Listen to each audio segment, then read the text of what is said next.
Howdy Moz fans, and welcome to another edition of Whiteboard Friday. This week we're chatting about why link building sometimes fails. So I've got an example here. I'm going to do a search for artificial sweeteners, right? And let's say I'm working for these guys, sciencemag.org, and I see that, well, this is actually in position 10. I put it in position 3 here, but I see that I'm in position 10, and I think to myself, man, if I could get higher up on this page, that would be excellent. I've already produced the content, it's on my domain, like Google seems to have indexed it fine, it's performing well enough to perform on page 1, granted at the bottom of page 1, for this competitive query. Now I want to move my rankings up. And so a lot of SEOs, naturally and historically for a long time, have thought, I need to build more links to that page. If I can get more links pointing to this page, I can move up the rankings. Granted, there's some other ways to do that too, and we've discussed those in previous Whiteboard Fridays, but links are one of the big ones that people use.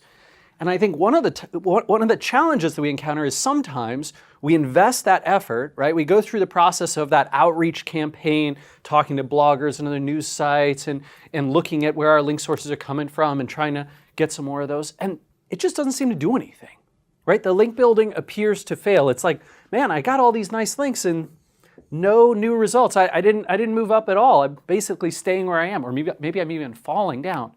Why is that? Why does link building sometimes work so well and so clearly and obviously, and sometimes it seems to do nothing at all? There are reasons behind this. And oftentimes, if you get a fresh set of eyes on it, right, an outside SEO perspective, they can kind of do this audit and they'll walk through a lot of this stuff and help you realize, oh yeah, that's probably why. These are things that you might need to change strategically or tactically as you approach this problem. But you can do this yourself as well by looking at why a link building campaign, why a link building effort for a particular page might not be working.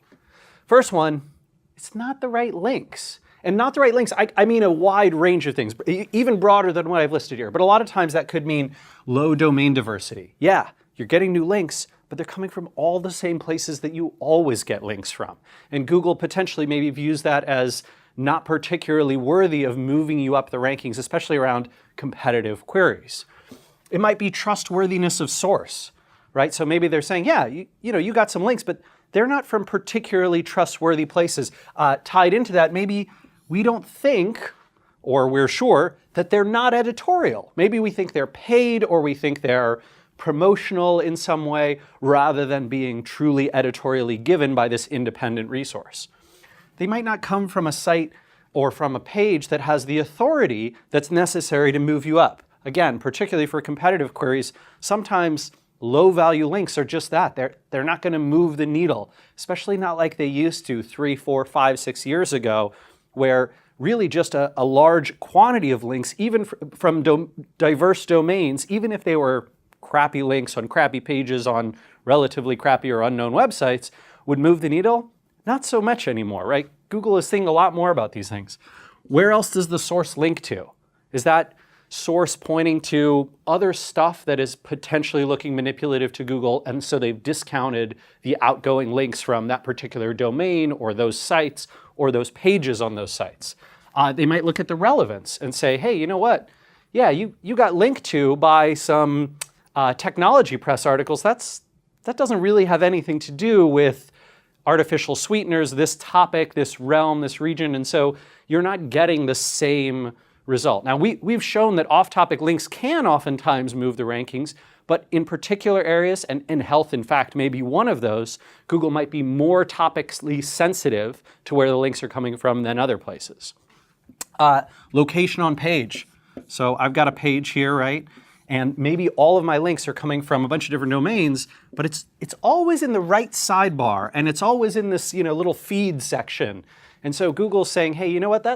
That's not really an editorial endorsement. That's just them showing all the links that come through your particular blog feed or a subscription that they've got to your content or whatever it is promotionally pushing out. So we're not going to count it that way. Same thing a lot of times with footer links.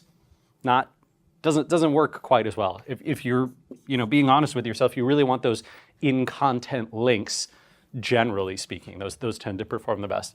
Or uniqueness, right? So they might look and they might say, yeah, you've got a ton of links from people who are republishing your same article and then just linking back to it. And that doesn't feel to us like an editorial endorsement. And so we're just going to treat those copies as if those links didn't exist at all.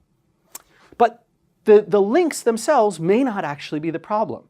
And I think this can be a really important topic if you're doing link acquisition auditing, because sometimes people get too focused on, oh, it must be something about the links that we're getting. And that's not always the case, actually. Sometimes it's not the right content. So that could mean things like it's temporally focused versus evergreen, right? So for different kinds of queries, Google interprets the intent of searchers to be different. So it could be that when they see a search like artificial sweeteners, they say, yeah, it's great that you wrote this piece about this recent research that came out, but you know what? We're actually thinking that searchers are going to want in the top few results something that's evergreen, that contains all the broad information that a searcher might need around this particular topic. And that speaks to, it might not answer the searcher's questions. And you might think, well, I'm answering a great question here.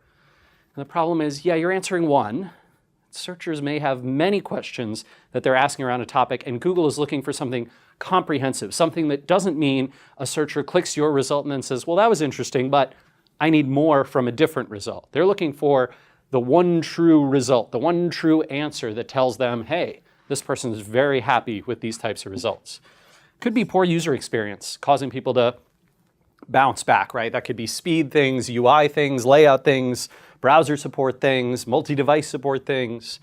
It might not use language, formatting, or text that people or engines can interpret as on the topic, right? So it might be, perhaps this is way over people's heads, far too scientifically focused. Most searchers can't understand the language, or the other way around. It's a highly scientific search query and a very advanced search query, and your language is way dumbed down. Google isn't interpreting that as on topic, right? All the hummingbird and topic modeling kinds of things that they have say, this isn't for them. Or it might not match expectations of searchers. This is distinct and different from searchers' questions. So searchers' questions is, I want to know how artificial sweeteners might affect me. Expectations might be, I expect to learn this kind of information. I expect to find out these things. And for example, if you go down a rabbit hole of artificial sweeteners will make your skin shiny, and they're like, well, that doesn't meet with my expectation. I don't think that's right. And even if you have some data around that, that's not what they were expecting to find. They might bounce back. Engines might not interpret you as on topic, etc. So lots of content kinds of things. And then there's also domain issues. You might not have the right domain. Your domain might not be associated with the topic or content that Google and searchers are expecting, right? So they see Mayo Clinic, they see MedicineNet, and they go, Science Mag. Do they do health information? I don't think they do. I'm not sure if that's an appropriate one. It might be perceived, even if you aren't, you might be perceived as spammy or manipulative by Google, more probably than by searchers. Or searchers just won't click your brand for that content. And this is a very frustrating one because we have seen a ton of times when search behavior is biased by the brand itself, right? By what's in this green text here, the domain name or the brand name that Google might show there. That's very frustrating, but it means that you need to build brand affinity between that topic, that keyword, and what's in searchers' heads. And then finally, there could be some accessibility or technical issues. Usually when that's the case, you'll notice pretty easily because the page will have an error, it won't show the content properly, the cache will be an issue. So that's a rare one, but you might want to check for it as well. But hopefully, using this kind of an audit system, you can figure out why a link building campaign, a link building effort isn't working to move the needle on your rankings. And with that, we will see you again next week for another edition of Whiteboard Friday.